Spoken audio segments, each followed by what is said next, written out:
This game is so good! What's up everyone, my name is Don, and today I bring you a new playthrough. After 6 months of hibernation.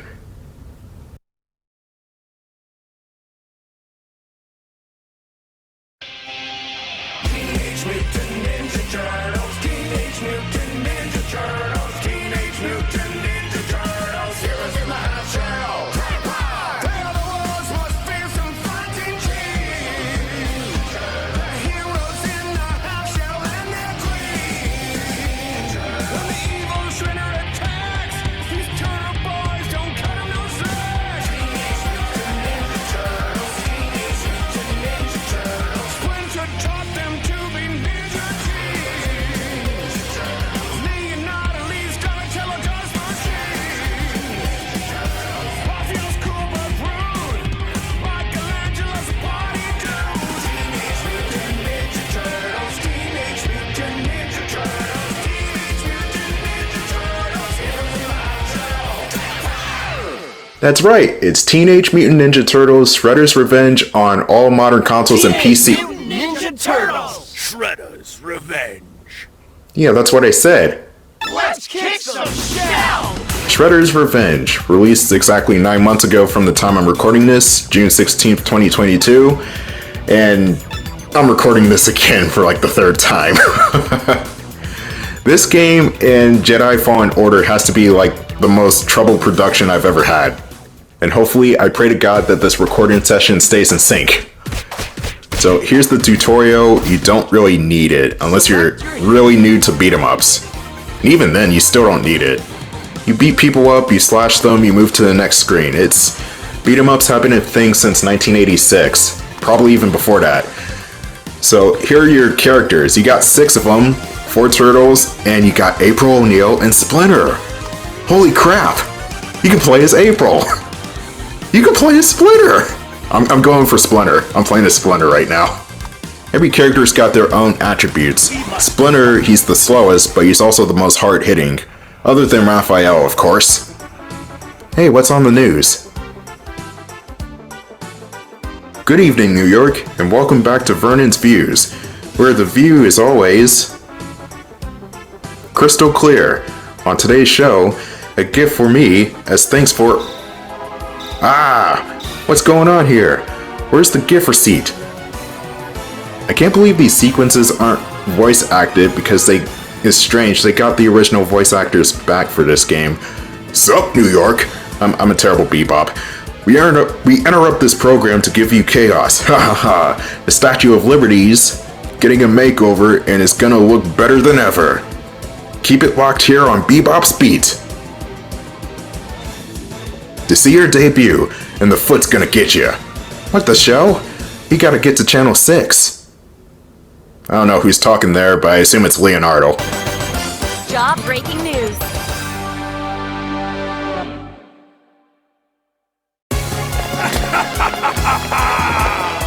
What makes you laugh, Shredder, you dick? Fight on, my children. Okay, here's Splinter in action! Splinter in action! Okay. Deep breaths. I'm gonna stop fanboying, and I'm gonna be objective as possible. This game rocks! This game takes a lot of cues from its 16-bit predecessor. Not only do you have a 4-hit combo, but you can also throw enemies at the screen, you can fling slam them, which is basically the back forth slam, and you can also just simply toss them. But not only that, you have a couple of screen clearing techniques that'll help you get the edge in combat. You're gonna see a small bar on the character's HUD that fills in with blue. Once that fills in all the way, you can use that character's special attack. Demonstrate them! And then you can taunt by pressing R1 in order to get some of that bar back. Or most of it. It depends on the difficulty. If you're playing on like the harder difficulties, I think it's like half a bar. If you're playing on normal, then it fills in the full bar. Yeah, I see you guys wearing the same ties back there trying to get the jump on me. We're different ties! But anyway, back to the special attacks. You do get more special attacks by leveling up. Not like Scott Pilgrim or River City Girls, but similar? You don't really buy new techniques, you just get them. Which I guess you could say that this is more streamlined than Scott Pilgrim. which makes it easier for casuals to get into this one. Which is good, you don't want to overcomplicate things or make the first level of the game a bit too tough to get into. Okay, so the purple foot soldiers are your basic ass enemies. They don't really do that much. You will come across more colors that specialize in different techniques, like the blue guys that have Betty Crocker spoons. Yeah, they don't really do that much either. Screw you and your Christmas ham. Got these darker blue enemies that have shields, and you have a charge attack, which is kinda bad on Splinter because he has short range with it. You can grab these guys as an alternative though. The thing with the charge attack is, you have to charge it all the way for it to work on the shield guys. So if you don't see a little twinkle on the character sprite, then it won't work as well. Bebop, come back here. These sword guys are kind of like the shield guys, but a little bit more aggressive. You can actually make them vulnerable by having them do the leap attack. Their sword will get stuck into the floor, and that's your chance to attack. Or throw them into the screen, like in Turtles in Time. There has to be a good 5 or 6 foot soldiers in my room because I've been doing that attack so much. We got more of the teal enemies and they don't have their basting spoons anymore, but rather tonfas. They're still useless. It isn't until stage 7 or 8 is when the game starts to get harder, when all the plunger gun enemies appear. Then again, the game on normal is not that difficult at all. This isn't Teenage Mutant Ninja Turtles, the arcade game on NES, or the actual arcade game. It's, I think it's even easier than Turtles in Time, to be honest. I think it has something to do with the Super Nintendo Turtles in Time having a 2-button setup, and your character just runs automatically after a while. Which I always switched my character to run manually, so yeah.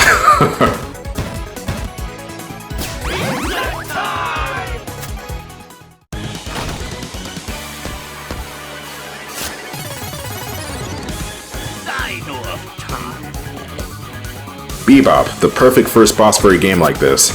He's got a couple of different attacks, mainly his punch, which he only really uses if you're close to him. And he's got the ram attack, which he runs from one end of the screen to the other, and you can just Dark Souls dodge roll through him. Yeah, there's a Dark Souls dodge mechanic in this game. That was also a thing in Turtles in Time and Hyperstone Heist on Sega Genesis, though you weren't completely invincible whenever you did the dodge roll in those games. And you can only really pull it off when sprinting in those games. You just do it from a standstill in this one. And speaking of Hyperstone Heist and Turtles in Time, the remakes of the boss themes of those games. Sounds freaking fantastic. Alright, we just killed Bebop for the 10th time. Wait, where's Rocksteady though? There's Bebop with no Rocksteady. This game is getting weird.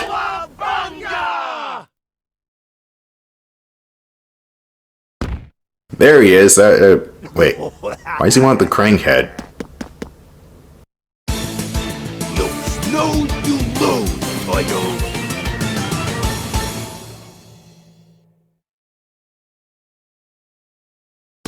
Radical! You've unlocked a special request from Burn Thompson. Collect his classic headlines. Yeah, you've got some side questy things to do, but they aren't really side quests as so much, find this thing in this, part of the stage. Which is not really that big a deal. They're just right there, so you might as well get it. And the game even tells you how many collectibles are in the stage, so very generous. Big Apple, 3 p.m.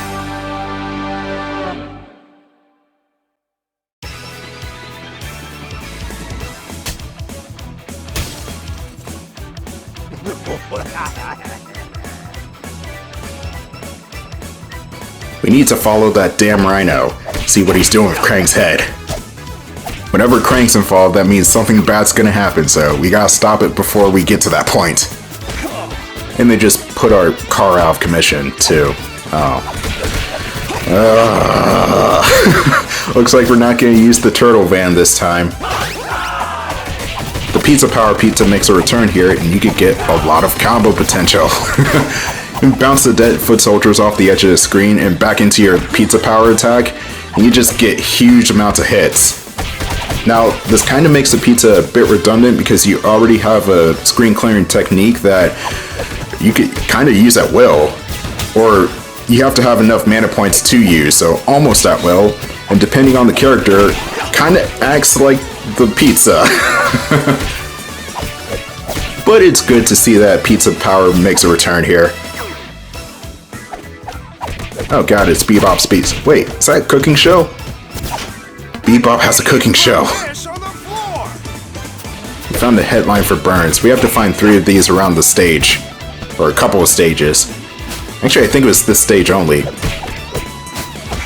Anyway, we got yellow foot soldiers who will throw the cross boomerangs from Castlevania? Obviously not, but they look kind of like the crosses from Castlevania. Anyway, you knock that door over and you'll find none other than Irma Lankenstein, who will give you a side quest later on.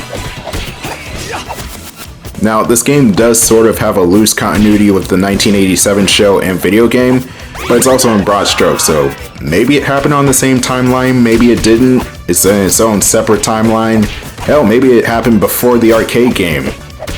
The Turtles have dabbled with multiversal madness, so I wouldn't put it past them for this to be its own thing. Oh, it's the car. Can I dodge it? Damn it. We got a flat rat. This game does have 16 stages. Some stages are longer than the other ones, especially towards the end, but I will be doing each part with each character. I'm sharing the love of all the characters in the game because they have their own special uniqueness. The bikers can be a bit annoying. You want to dropkick them before they do the wheelie. The guy with the axe is a bit deadlier, but he's slow too, which will give you ample opportunity to dodge him and then, you know, take advantage of him. Not like that! Now, the way you pull off the fling slam and the fling toss is a bit different than how you would in the other games. In this game, you either press down and square in order to throw them towards the screen, or you press up and square while grabbing in order to slam them back and forth. Very convenient control setting. With this particular fling toss, I completed the challenge of performing 5 fling tosses.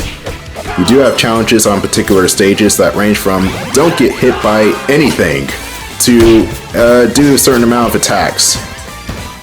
Some challenges are harder than other ones, like not getting hit by anything, unless you're Donnie or Casey, and even then you're still probably gonna get cheap-shotted by something.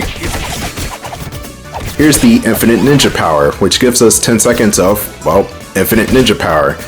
You can do your special moves indefinitely before the time runs out.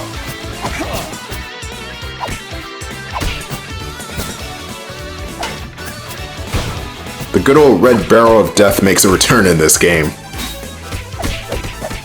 The screen has nothing but axe knights. Using your quick attacks and dodge maneuvers will help knock these guys down quickly. And you cannot grab them, they are completely immune to grabbing and tossing.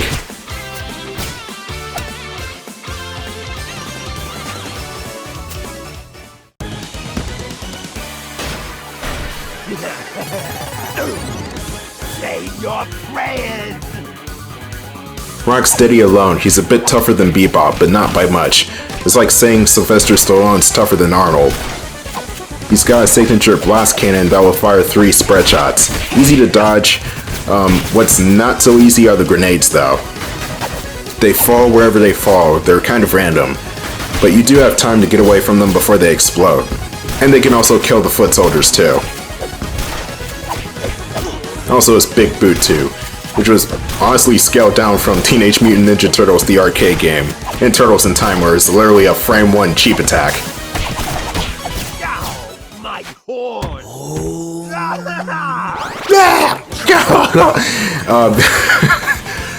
The voice acting in this game is very good. You got most of the original cast back. I'm not sure if Rocksteady's the same from 1987. I have to look again. I think he is.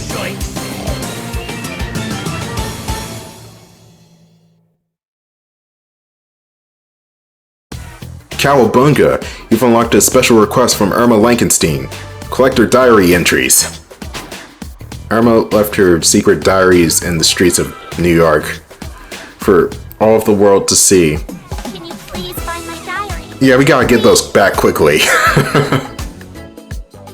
But this stage won't have diary entries, so we have to wait until the next stage after this one. Mutants over Broadway. Good old Broadway. Also, this song kicks ass.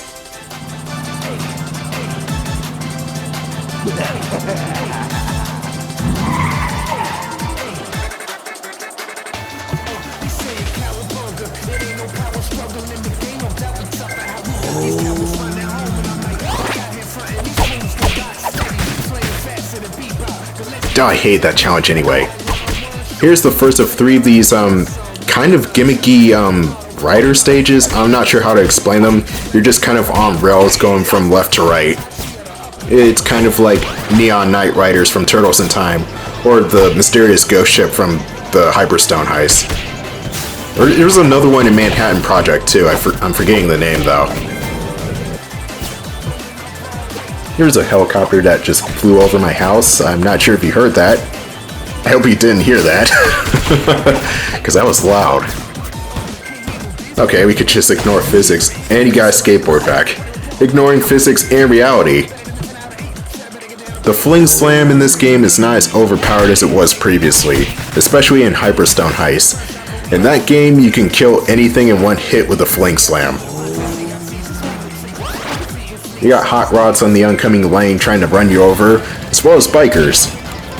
You want to take out the bikers because they suck.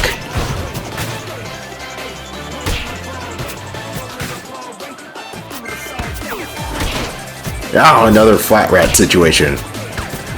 The best way you want to deal with these flying enemies is with the jump kick. Here's a preview of the boss of the stage, and he's kind of a nuisance to fight as Splinter. This first part, we have to do damage and also avoid some of these grenades here. They're gonna run off and we're gonna have a couple more screens with enemies on them. Nothing too major. In the meantime, we have to avoid the collapsing ceiling.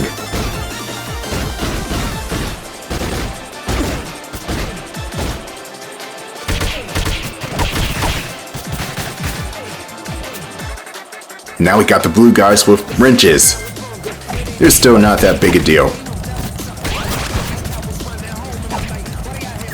And that's another one that just flew through the TV screen.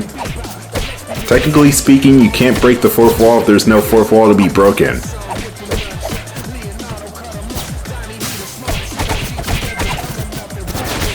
If you look closely at the foot soldiers when they explode, you can see that they're robots. That was a thing in the 1987 cartoon. That was mainly a thing because it was a kid's cartoon and they couldn't settle for actual gore. So they settled for robots. And they kept it for the rest of the time, I guess. It wasn't like that in the movies though, they were actual people. But then again, the movies themselves weren't particularly gory. The last couple of movies were a soft PG-13 at most. There's no reason to worry about any bloodshed. Now if you're talking about the Ninja Turtles comics from the early 80s, and yeah, you may need to worry about that because that actually was kind of violent.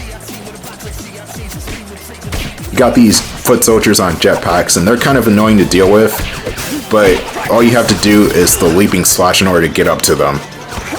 In order to do that, you have to press square and X simultaneously.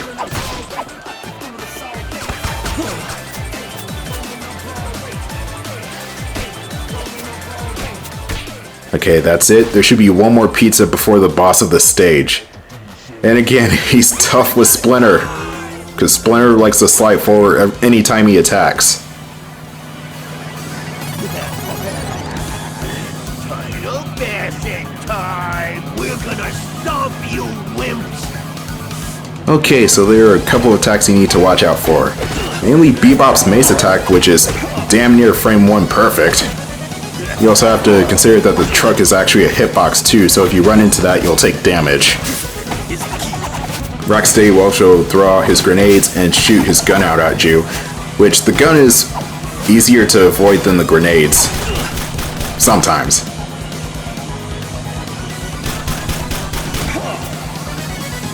And this attack is kind of hard to deal with. They zigzag across the screen. And I'm honestly not sure how you avoid this.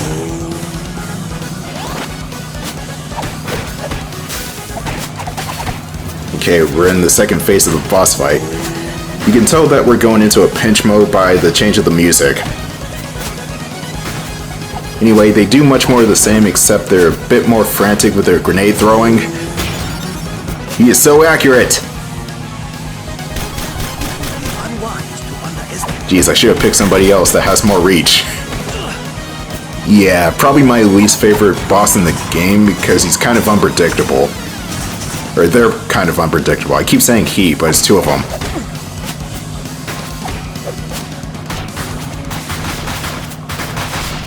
Oh, good. Just crash onto the side of the road or something.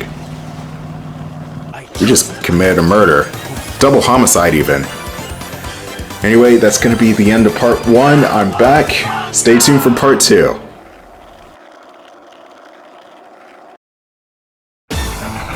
Destroy the turtles.